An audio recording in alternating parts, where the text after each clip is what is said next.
Hey guys, BTR Plumbing here, and today I am here with my unknown year Richmond Spaulding toilet. I looked all over this thing, I could not find a date. I'm guessing it's gonna be somewhere underneath of here, but there's a ton of wax and nasty old hardened stuff underneath of it. Hopefully y'all can see that. Eventually when I get it cleaned, hopefully I can find a date somewhere underneath of there and I will add it later on into the video title, but as of now, I'm not sure of the date of this toilet. This toilet actually came from an abandoned church. The same church I got this Richmond blowout urinal, which is really cool. I have not set this up yet, but I do plan to when I can get a spud for it and a way to flush it, just because that urinal is a lot bigger and I would have to raise this thing way up to be able to reach the top of that urinal. But I don't know if this is a 3.5 or 5 gallon per flush toilet, but I have it on a 3.5 diaphragm. It actually is a pretty good flush. Pressure is already turned all the way up, so this thing wasn't too dirty when I got it. I did clean it up a little bit. The logo itself is actually in really good shape too, which I'm very happy about.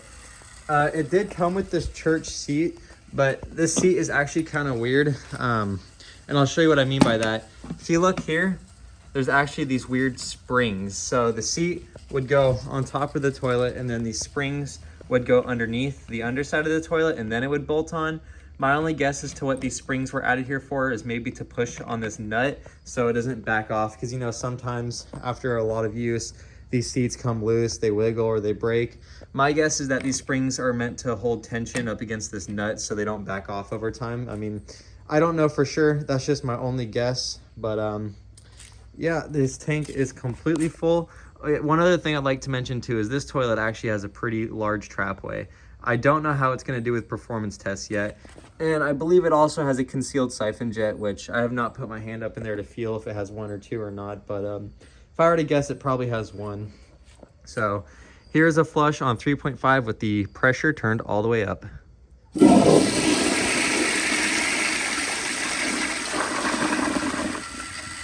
So I haven't cleaned this thing with pumice or acid yet. I'm sure a pumice stone will get these stains out. And then you can't really tell, but there are some slight yellow rust stains in there, especially down at the bottom of the trapway where water was sitting. And no, that is not a crack. That is just a water stain. So, but other than those slight stains, this toilet is in really good shape. There's actually no cracks or chips or damage anywhere that I can find. I did notice this little imperfection, which is just a manufacturing defect in the glaze, but it's just the glaze and not the porcelain underneath, so it won't leak or cause any cracks or anything like that. But and I also do apologize for that glare. The sun's setting over there and it's reflecting on everything, but here is another flush.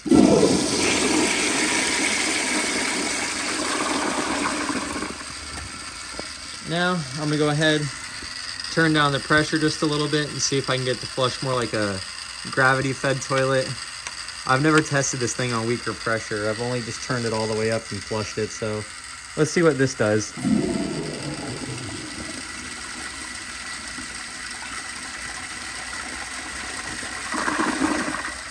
Yeah, that's probably about how it would flush on a tank. I'm gonna turn it down just a little bit more and see if it'll still siphon. Let's see what this will do. That is definitely very weak.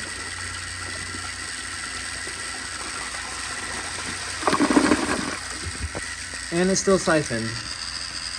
Now I'm gonna turn the pressure up a little bit, not all the way back up, but just a little bit.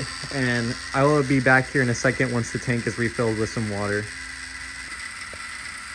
Alrighty, I let the tank fill about 20 seconds. It's still got plenty in there. I just like to leave it as full as possible. That way I can get the best flushes out of these fixtures. But I guess it doesn't really matter if the pressure on this isn't turned up all the way, so.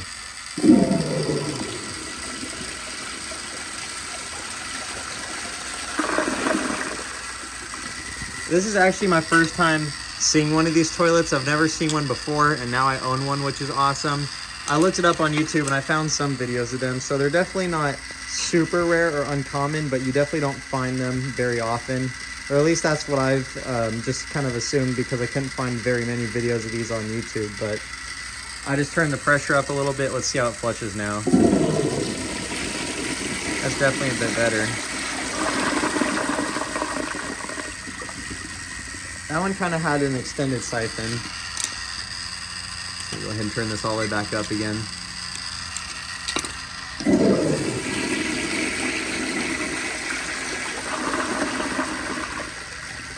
Overall, this seems like a decent toilet.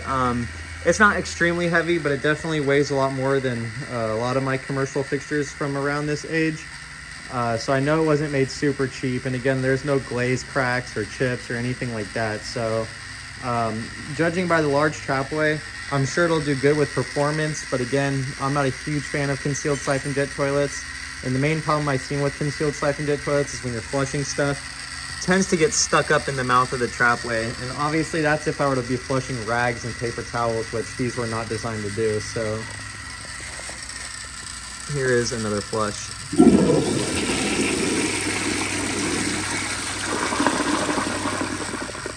The bowl rinse also seems to be very good.